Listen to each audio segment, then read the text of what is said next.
and welcome to KMTV, your roundup of what's going on in Kent on Tuesday, May the 28th. A man wielding several knives has been tasered by police after confronting them on a street in Strood. Officers were forced to take action after the 38-year-old refused to cooperate with them on Montford Road at 5:30 this morning. We'll sort this and we'll sort that. Do it, you do it. Do it. Oh, taser. Down, man down. Look at all them knives on the floor. Oh, look, bear knives. Zoom. Oh, is that an offensive weapon? The man's been arrested on suspicion of a fray and possession of a bladed article.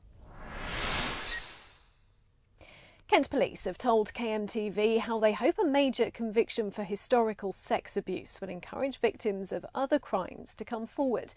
It comes after 70-year-old Colwyn Baker from Edinburgh, David Hennessy, who's 73 and from Kings Lynn in Norfolk, and 61-year-old Nigel Putnam from Slough were jailed for a total of 35 years yesterday. The abuse dates back to the 60s and covers a 30-year period at Swaylands School in Penshurst, a former residential school for boys. I really hope that people can be confident that they can come forward to the police. The police will take it seriously, will listen to people, and will believe what people have to say. You know, the investigative process can be really very challenging for us, particularly when we're presenting evidence that's this old. But this case has shown that we can be successful. A bomb has been detonated in a cliff quarry after it was found in the boot of a car in Gravesend. Graham Stothard has spoken to the man who found it. It was a quiet St Mary's Close that was cordoned off yesterday afternoon. Bomb disposal experts were brought to the scene after a call suggesting someone had found a wartime munition in the boot of a car. Fairly standard by Kent standards, where unexploded munitions aren't too much of a rare find. But that's when this story gets a little bit more weird, because it turns out the bomb had been lying there forgotten for about 6 months. Sam Roberts found it in his friend's car when they were clearing it out to go to the tip. Within an hour we had a single police car with 2 officers, and they went and had a look at the vehicle with the device inside and said, well, that could be, it looks familiar to us, as because obviously they've seen these things before. Took a photo and emailed it to some specialist people they have. Soon after, military experts were on the scene, x-raying the vehicle. That's when they suggested that it was possibly not an RPG, and it was a possible air bomb from World War I. Official Kent Police guidance on what to do if you suspect you found an unexploded bomb is to follow exactly what those two did. Call 999 immediately. This is Graham Stothard for KMTV in Gravesend.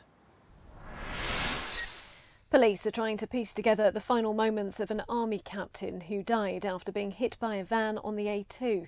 It's thought James Feeney may have been trying to get back to Folkestone when he was knocked down near Barham just after 4 in the morning on the 15th of May. Parents in Kent look set to have to pay more so their children can travel to school by bus. The County Council's announced plans to increase the cost of the young person's travel pass for the next academic year from £200 to £250. A final decision on the price will be made on Monday. A businessman's unveiled ambitious plans to turn some World War II sea forts into a luxury hotel complex. The Red Sand Sea Fort off Whitstable and Herne Bay was built in 1943 to protect the coast from German aircraft. David Marriott Cooper reckons it could become a complex of more than 40 rooms, including penthouse and executive suites.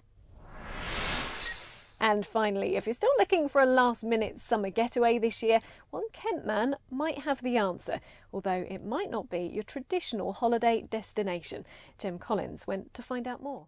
With sun, sea, sand and surf, it's got all the ingredients of a traditional summer holiday. But this getaway is actually set somewhere slightly less conventional, North Korea. These so-called budget beach tours of the secretive nation are the brainchild of one Kent man with a massive sense of adventure.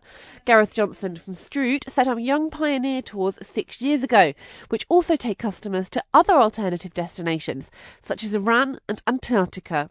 It's a small market, but it's a niche market, but throughout the world there's a lot of us.